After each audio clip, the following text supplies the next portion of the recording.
Code Mesh, and my guest today is Rachel Weil. Rachel, how you doing? Hi. Good. Thanks for having me. Oh, thanks for being here. I'm excited to talk about this project that you're doing. Hold your mic a little bit closer because it's so loud in here with all the activity at this conference. Tell me about this. This is we've been showing this in this booth all week, and it's something you built. That's right. So this is Connected NES. It is an original 1985 Nintendo Entertainment System. NES? Yes. Yes, NES.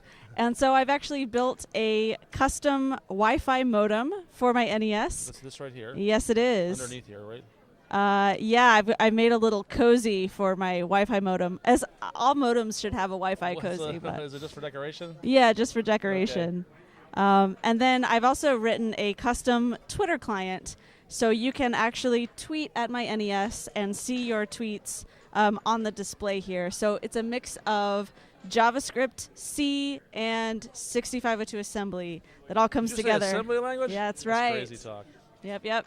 Let's see it next. Let's see. I don't think I have my phone here. I've got my phone, so tweet something. I can tweet something. Tweet a hashtag. Is that I what will. So all I need to do is use the hashtag connected NES, and I have a Node.js server that's running on Azure, and it's listening for that hashtag. All right.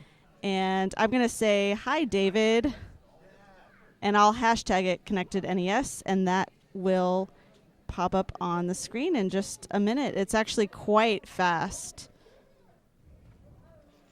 So I just sent the tweet now. And there we go. Hi, David. Hashtag connected NES. Sweet. And it's on this device here. Now, this is just instructions right here, but let's get a good look at this device. It's an old TV set. Yes, 1981 Zenith black and white travel TV. Do you remember black and white TVs? No. You didn't have a black and white TV in your house like I did when I was a kid? This one is older than I am. It's old. And then what else? This is the NES right here. Yes. What's this? That's an extra cartridge. So for a lot of my games, I need to make my own cartridges. We can take this one apart, actually. If you want to open that up, you can see what's inside. I do very much so. Be careful. There's a PCB in there. It's going to fall out. There you go. There it is. This is what's inside. So this one is actually a new manufactured one. A friend of mine, Andy, made. But you can reuse the old ones and desolder. You take Super Mario Brothers and desolder all the EPROMs off of it, program your own, and put them on. Or you can have these new ones manufactured as well. Is this how you're deploying your software to this device? Correct. By soldering things onto the boards? Now, this one I didn't solder. I used a dev cart. But, yeah, you can solder them on yourself, or you can have them fabricated for you. So, yeah, that's exactly what's inside this NES, is a board just like that. Well, walk me through the process of making this application with all these different languages and tools. Sure. So I started off, I got interested in coding through writing for the NES. So assembly language was something I already knew when I started this project. The things that I hadn't done before was actually kind of working with making a peripheral device, and then also doing the Node, the JavaScript side. That was something I hadn't integrated with the NES before. So the way that this works is you start with that Node server. It's hosted in the cloud, so it's on Azure. It's listening to tweets. Those tweets get parsed. They get sent through the Particle Cloud API to the microcontroller that's under here, and it's a wireless Particle Photon. It works over Wi-Fi, and normally it needs to be powered, by a USB cable. But we've actually I've taken the power and ground from the NES cable and use that to power the board. So it's actually doesn't need to be plugged in, which is really cool. The microcontroller actually takes a tweet and then converts that to an array of bytes, and those bytes get sent through the controller port into the NES cartridge. And the last step is, of course, the display. So I've drawn all the art and font, everything by hand, pixel by pixel. Really? And then that assembly language cartridge is what is taking the text of the tweet and writing it to the screen, one letter at a time. And then tell me again, how did that program then get onto this device? I know that you put a part of it's in the cloud, a Node application that you can deploy to the cloud through the portal or through your TFS or VSTS or whatever. But how did you get the code onto here? So the cartridge that's inside here, it actually is a special development cartridge that has a compact flash card in it. So I'm able to compile my code, put it on the card, and then put that card in the cartridge.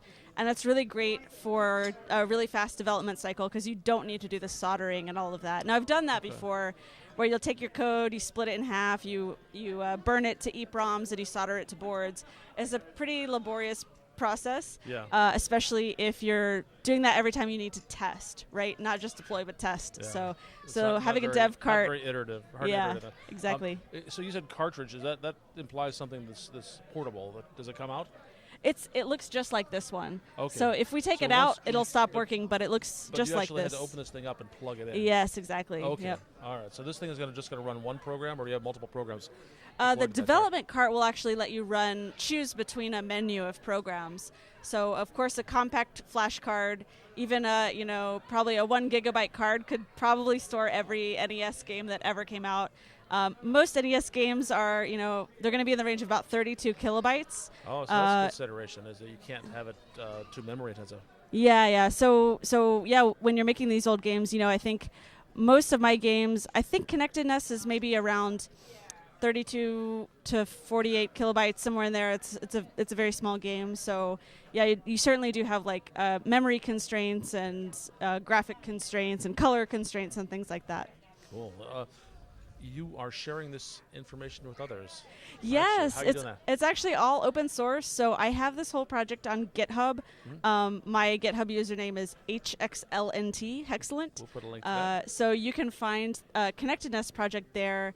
All of it is open source, and it's really cool actually. So it's on GitHub, which is both the code repository and also the deployment source. So one funny thing that happened yesterday is someone noticed that I had the connected NES running in the wrong time zone, that all the tweets were an hour off. Oh. And so I was actually able, because with Azure, you know how you can connect a GitHub repository to your deployment source and have it deploy from GitHub.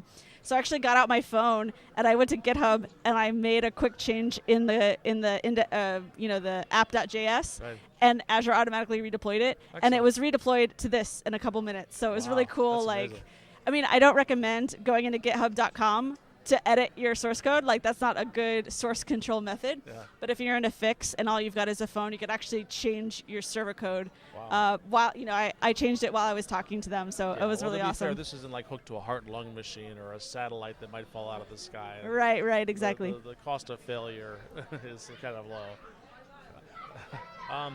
And you're also blogging about it, aren't you? Yeah, so if you go to my website, nobadmemories.com, I wrote a big blog post about the sort of development process, and it has a lot of pictures to show you if you want to build this modem yourself. You can kind of see like what the pinouts are and everything like that. Excellent. Rachel, thank you so much. Thank you very much. Very Appreciate it.